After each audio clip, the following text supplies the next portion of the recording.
Saudara-saudara kasih Tuhan, dimanapun saat ini Bapak Ibu Saudara kasih Tuhan, kita akan mendengarkan renungan firman Tuhan pada sore hari ini. Tema renungan firman Tuhan adalah arti Roh Kudus, karunia dan pandangannya. Oke, nomor 1, Roh Kudus di sini adalah Tuhan. Oke, saudara-saudara kasih Tuhan, buka firman Tuhan tertulis dalam Ibrani pasal 1 ayat 14. Bukankah mereka semua adalah roh-roh yang melayani, yang diutus untuk melayani mereka yang harus memperoleh keselamatan? Saudara-saudara dikasih Tuhan, arti dari Ibrani pasal 1 ayat 14 di sini dikatakan, Rasul Paulus telah mengajarkan pada kita jika para malaikat merupakan arti Roh Kudus yang melayani manusia dengan tujuan supaya manusia bisa memperoleh keselamatan. Ibrani di sini mengajarkan kepada kita akan terjadi roh-roh keselamatan melalui Roh Kudus, melalui tangan Tuhan yang bekerja saat ini. Akan tetapi Roh Kudus sendiri bukanlah malaikat yang secara murni merupakan spiritual, akan tetapi Roh Kudus itu sendiri adalah Tuhan. Ibaratkanlah contoh, Roh Kudus itu kita gambarkan seperti burung merpati. Kenapa dikatakan, ibaratkan, digambarkan di situ tentang burung merpati putih? Itu ditandakan bahwa ada Tuhan Yesus yang melihat dan bekerja dalam hidup kita. Nomor 2, Roh Kudus ada pemberi kehidupan. Ya, benar, saya bilang kenapa Roh Kudus ini adalah pemberi kehidupan. Poin yang pertama, roh bisa diartikan dengan napas untuk tubuh kita yang terjadi pertanda dari kehidupan, sehingga roh memiliki arti kehidupan. Di dalam perjanjian lama tertulis jika Roh Allah sendiri yang sudah memberikan kehidupan untuk seluruh makhluk yang ada di muka bumi. Di saat Allah memberikan kehidupan untuk manusia, maka Ia mengembuskan rohnya. Dalam Kejadian pasal 2 ayat 7 juga sudah tertulis, ketika itulah Tuhan Allah membentuk manusia itu dari debu, tanah, dan menghembuskan napas hidup ke dalam hidungnya. Demikianlah manusia itu menjadi makhluk yang hidup. Saudara-saudara kasih Tuhan, kita mendengar Adam diciptakan oleh Tuhan dari debu. Kita sama, kita laki-laki maupun perempuan, kita diciptakan oleh Tuhan ada tanah dan debu. Kita dibentuk oleh Tuhan ada otak. Otak fungsinya apa? Memikirkan segala sesuatu dan kehendak Tuhan. Kita tidak memakai fungsi otak itu, tidak bisa kita bekerja. Kalau kita memakai otak kita dengan cara benar, dengan cara toleransi, maka akan terjadilah keselamatan dalam pikiran kita. Kita selamat dalam pikiran kita. Karena apa? Pakailah alat indera yang diberikan Tuhan Yesus. 3, Roh Kudus berasal dari Bapa dan Putra. Poin yang pertama, saudara-saudara dikasih Tuhan, yang harus kalian mengerti, arti Roh Kudus memang menjadi satu dengan Allah Bapa dan Putra. Putra merupakan sabda atau kebijaksanaan yang berasal dari Allah dan Roh Kudus sendiri. Merupakan kasih yang berasal dari Allah Bapa dan Putra. Inilah yang menjadi penyebab Roh Kudus berasal dari Bapa dan Putra, yang tidak hanya berasal dari Allah Bapa saja. 4. Roh Kudus Bapa dan Putra untuk dimuliakan.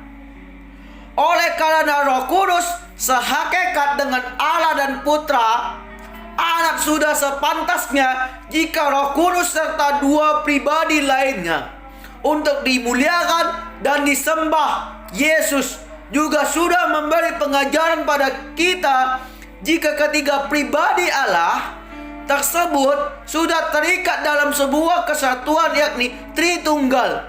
Tritunggal adalah tiga sebutan satu yang kita sembah. Tritunggal di sini artinya Tuhan, Yesus, Allah. Yang diagungkan dan kita sembah adalah Bapa yang ada di surga. Jadi Tritunggal Maha Kudus, dan Yesus juga berkata, baptislah mereka dalam nama Bapa, Putra, dan Roh Kudus. Roh Kudus bersabda lewat perantara nabi. Yang dimaksud dengan Roh Kudus bersabda dengan perantaran dari para nabi adalah untuk menekankan jika Roh Kudus merupakan Tuhan. Pribadi Roh Kudus sendiri yang sudah berbicara lewat perantaraan para nabi. Dan ini juga dipertegaskan kembali oleh Petrus. Sebab tidak pernah nubuat dihasilkan oleh kehendak manusia, tetapi oleh dorongan Roh Kudus. Orang-orang berbicara atas nama Allah.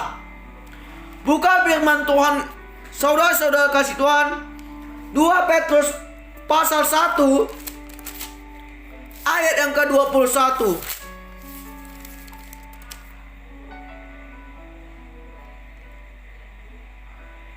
Sebab tidak pernah nubuat dihasilkan oleh kehendak manusia, tetapi oleh dorongan Roh Kudus, orang-orang yang berbicara atas nama Allah sendiri.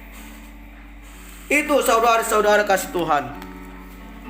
Tujuan dan manfaat pencurahan Roh Kudus. Tujuannya adalah, poin yang pertama, Tuhan memiliki rencana besar dan komprehensif dalam hal keselamatan umat manusia. Sejak dari kejatuhan manusia ke dalam dosa, penebusan, penjangkauan, pemeliharaan, dan penjemputan, saat ini setelah kenaikan Tuhan Yesus ke surga, dunia dan orang percaya tidak ditinggalkan begitu saja. Dan Tuhan tidak berhenti bekerja dan berkarya di dunia ini.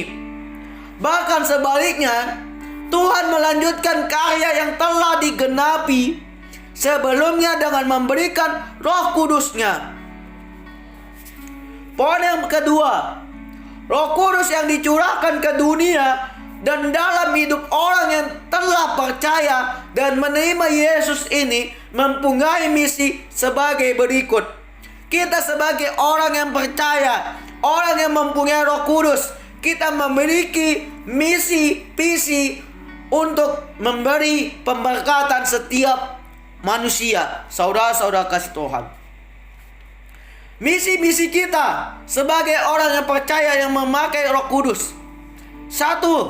Bagi dunia.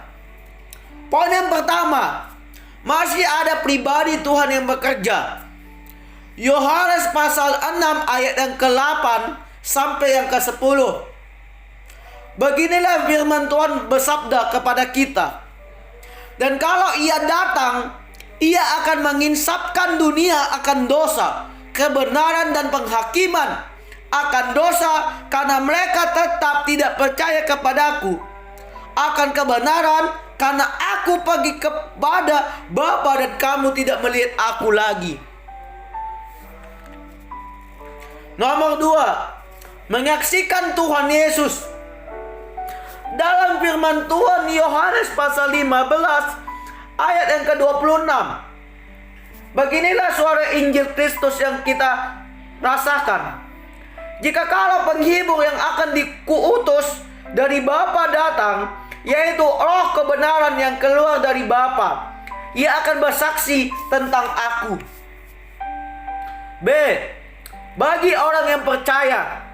Orang-orang yang tidak percaya akan terjadi ada Roh Kudus atau bahasa-bahasa roh, itu tidak akan terjadi.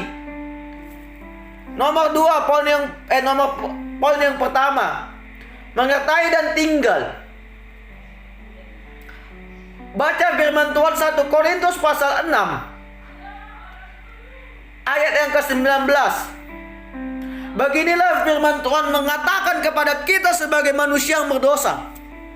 Atau tidak tahukah kamu bahwa tubuhmu adalah bait Roh Kudus yang diam di dalam kamu? Roh Kudus yang kamu peroleh dari Allah, dan bahwa kamu bukan milik kamu sendiri. Saudara-saudari kasih Tuhan, saat ini baitmu adalah bait suci Allah. Jika kalian mengkotori dengan dosa dalam tubuh kalian, berarti kalian masih dinodai oleh iblis. Jika kalian orang-orang yang percaya, orang-orang pilihan Tuhan, maka kalian saat ini hidup kalian bukan kalian lagi sendiri, melainkan Tuhan Yesus yang bekerja dalam hidup kita masing-masing, saudara kasih Tuhan. Nomor 2, menolong dan kelemahan dan berdoa syafaat. Roma pasal 8 ayat 26. Demikian juga Roh membantu kita dalam kelemahan kita, sebab kita tidak tahu bagaimana sebenarnya harus berdoa, tetapi Roh sendiri berdoa untuk kita kepada Allah dengan keluhan-keluhan yang tidak terucapkan. Saudara-saudara kasih Tuhan, Injil dalam Roma pasal 8 ayat yang ke-26, di sini dikatakan, jika kita lemah, kita ketakutan, kita masuk ke dalam dosa, kita sebut dalam nama Yesus, akan terjadi Roh Kudus yang datang dalam hidup kita.